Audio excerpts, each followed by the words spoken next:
Ayan, mega love shoutout. Isang magandang araw. Isang magandang gabi po sa ating lahat. Ayan. At may paparating na bagyo. At bagyo-bagyo din po. Ano po? Ito na naman. Panibagong sagap. Wala na yung mga screenshot kung ano mga screenshot. Ito naman ay patukol naman sa voice record. Ano, may voice clip na kumalat. Bakit nagkaganon? So, napangalanan na ni Birador. At ito ay si Ate Malo.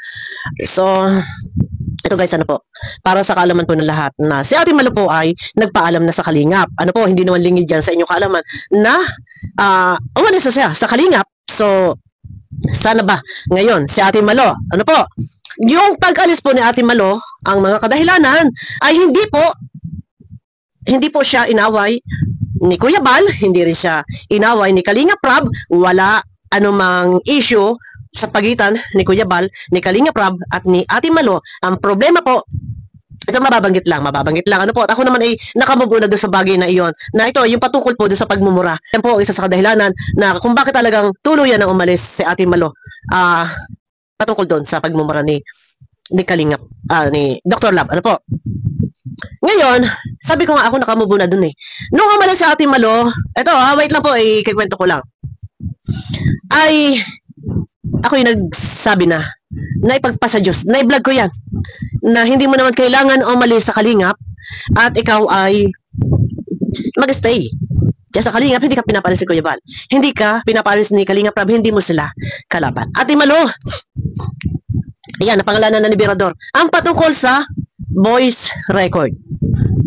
Ang akin dito, Ate Malo, sabi ko nga, hindi mo kalaban si Kalingap Rab at mas lalong hindi mo kalaban si Kuya Bal.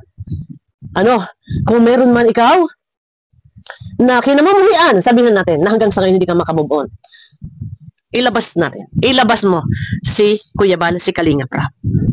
Ito.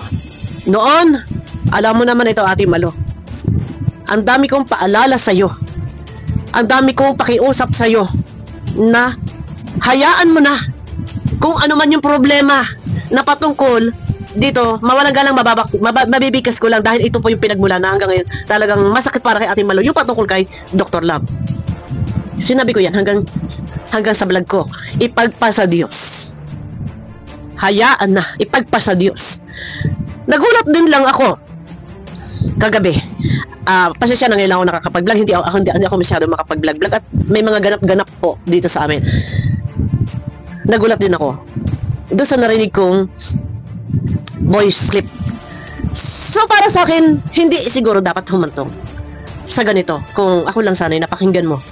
Pagdating dito, kila Kuya Bal at kay Kalingap Rab, hindi dapat nadamay. Kung sino man yung kinagagalitan mo, kung sino man yung taong kinainisan mo, focus ka doon.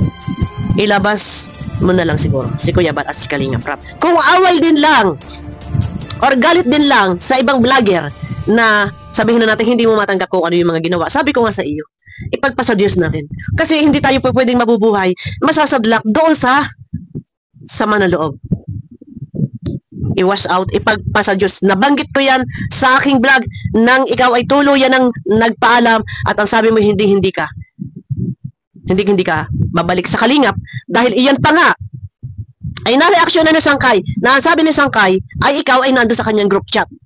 Kaya ako nagbigay ng isang pahayag ko na hindi mo kailangan gawin yung mga bagay na yan na umalis ng Kalingap dahil hindi ka naman inaaway ni Kuya Bal at ni Kalingap Rab. Subalit anong nangyari nga po ay bakit nagkaganon na may voice record na nagsusumbong ka or inuutosan mo din na puntahan yung video. And about doon sa Danjoy, papuntang Boracay. Siguro ate, sabi ko nga sa iyo, maraming beses akong nagpapaalala. Ate Malo, hindi mo kalaban si Kalingap Rab, hindi mo kalaban si Kuya Bal. Hindi mo ako pinakinggan, ate. Alam mo yan, na tayo nilaban at magsik at ni Sir TVPH. Tayo ay magkakasama. Alam mo yan, kung ano yung turing namin sa iyo. Kung siguro ibang vlogger, hindi si Kuya Bal at si Kalingap Rab, maiintindihan, huwag lang sana sila Kalingap Rab at si Kuya Bal. Dahil kahit papaano, sabi ko nga kahit papaano, malaking bagay, malaki ang tulong sa ating YouTube channel. Pero ako'y nagulat na bakit humantong sa ganun. No, nagulat ako. Maraming beses ako nagsasabi sa'yo, hayaan mo, kalimutan mo na lahat kung sino man yung tao. Kinagagalitan mo, kinaiinisan mo, ipagpasa Diyos mo. Kung sana lang naman, ikaw ay nakinig sa akin at hindi ka pumunta kung sino yung dapat mong puntahan. Kung sino yung dapat mong takuhan. Sana ay meron kang peace of mind. Bakit nagkaganon, ate? Sana pinakinggan mo na lang yung mga sinabi ko sa'yo. Yung mga pakiusap ko sa'yo, na ilabas mo sa usapin, sa mga hinanakit mo, sa mga galit mo, kung kanino pa man vlogger. Sabi ko sa'yo, ilabas mo si Kalinga Prab at Kuya Bal dahil hindi iyan ang kalaban mo. Pero, narungsend ka or sinadya mo na maipasa yung voice clip, pero kumalat yung voice clip na doon ay merong alam mo na yon na may pag-uutras na banata. Medyo sa part ko kasi hindi kita itinuring na iba, itinuring kitang ate. Sa part ko medyo hindi mo kasi pinakinggan eh. Mas pinakinggan mo yung iba. Medyo mahirap guys. Ang dami kong paalaala sa'yo. Ilabas mo si Kalinga Prab, si Kuya Bal dahil hindi sila ang kalaban. Napangalanan ka na ni Berador. Medyo mahirap ang ganito. Sabi ko nga, okay lang kung ibang vlogger yan, pero Kalinga Prab, Kuya Bal, hindi mo naman din kalaban yun, ate. Yun naman talaga totoo. Ate Malu, parang kapatid mo na akong bunso. Naalala ko lang din nun, na nareaksyonan ako ng isang reactor na sinasabi na huwag kitang utuin dahil ako daw ay martir. Hindi ganun. Gusto lang kitang manatili sana. Pero pinagpatuloy mo yung desisyon mo at ipinagpatuloy mo yung galit mo kung kanino pa man. Paulit-ulit kong sinasabi, hindi si Kalinga Prab at hindi si Kuya Bal. Hindi sana dapat ganun yung utusan mo na sabi nga ni Berador, pinababanatan mo. Sa kabila ng lahat kasi, alam mo sa totoo lang, nangyayari sa akin,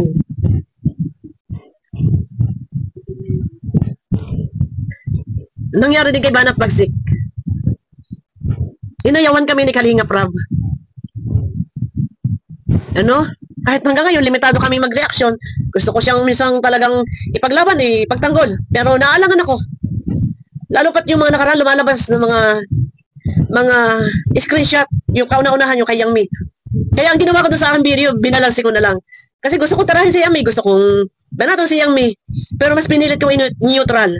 Pero ang pag-neutral ko, hindi nangangahulugan na sasabihin na ako ay kumakampi kay Yang Mi. At isa din iyan, sa nasisilip na di umano, may naririnig ako na sabi nga, ay kakampi ko si Yang Mi. Hindi. Sa kabila ng lahat, sabi ko nga, na nadyan na kami, ako si Banat Bagsik, ay inayaw ni Kalinga Prab. Pero hindi ko nagawa. Pero sa ngalan ni Kuya Bal, ni Kalinga Prab. Kasi sabi ko nga, hanggat ako yun nandiyan nire-recognize, alisin man ako sa Kalinga, hindi mangyayari yung ganito. Kaya nga sabi ko, hanggat ako nire-recognize ni Kuya Bal, stay lang ako. Sige, content lang tayo. Content lang hanggat tayo nandyan. At hanggat maganda yung pinakikita ni Kuya Bal. Sinabi ko na naman yan sa iyo na hindi sila ang kalaban mo. Pero yun, nakapaglabas ka, narungsend ka ng voice clip na kung kanino mo man yun ipapasa, na ipasa mo sa iba.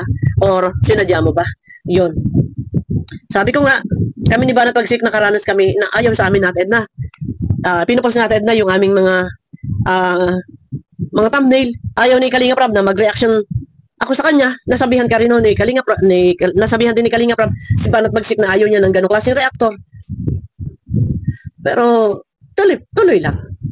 Kasi hanggat na dyan si Kuya Bal na tayo nire-recognize, wag sasagi, wag maghahari sa ating isip na ibenta or i-utos natin sa iba. Sabi ko nga, kung iba vlogger, pwede natin gawin yun. Pwede natin gawin yun sa iba vlogger. Sana lang pinakinggan mo ko, Ate Malu.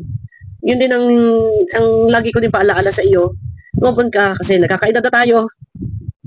Hayaan mo na yung mga kaistresan. Sinabi ko rin sa iyo, laylo ka rin sa pagreaksyon ng mga issue-issue. Kasi, nandyan, mababanatan at mababanatan. Pero, yung lahat ng mga sinabi ko sa iyo, hindi mo pinakinggan. Hindi mo ako dininig lahat ng aking pakiusap para sa ikabubuti mo. Para hindi ka malihis kung saan man ikaw mapunta, mapadpad. Dahil ilang taon, subok mo naman na siguro na nasa mabuti kang katatayuan sa loob ng Kalingap. Hindi si Kalingap Ram at hindi si Kuya Bal ang iyong kalaban.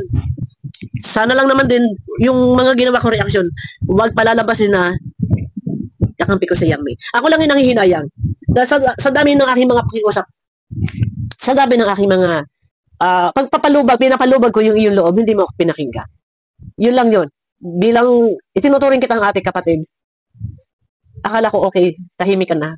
Hindi ko alam na may ganito. May ganito. Nakakapanghinayang lang na sana balang araw kung sakali na mahimasmasan ka at manumbalik sa iyo mismo ang Kalingap, ay welcome, makakabalik ka.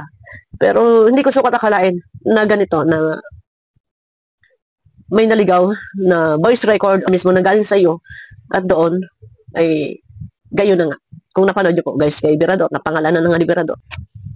Dahil ilan lang naman yung pinasa sa akin. Nakakapanghinayang lang, hindi ako huli sa paalaala at sa pakiusap sa iyo at sinasabi ko sa iyo, ipagpasadyos mo kung kanino ka man galit at ipinapaalala ko sa iyo na hindi si Kuya Bal, si Kalingap Rab ang kalaban mo. Hindi ko alam kung ikaw ay naudyokan, kung ikaw ay nasulsulan, wala akong alam. Pero yun nga, sana lang nakinig ka sa akin. Ayaw kung ikaw ay mapahama, pero hindi mo ako pinakinggan. Abangan nyo ako guys sa aking next video. Medyo nabibisi-busy po ako guys. At saka may mga ganap-ganap po kasi pagka ganitong November, October, November, birthday, sunod-sunod na po, puro November, October, November. So, nagkakaroon kami ng laging pagtitipon-tipon, kaya hindi ako masyadong active-active, kagaya po ngayon. May mga bisita po kami. So, sumingit lang po ako ng isang video. Pero hindi ko sukat akalain na may maliligaw na voice record, voice clip na mismo nagagaling sa iyo. Na gano'n. Abangan nyo ko guys sa aking next video. Mega love shoutout po sa inyo lahat. Pakiclick naman po ng thumbs up. Abangan nyo ko guys sa aking next video.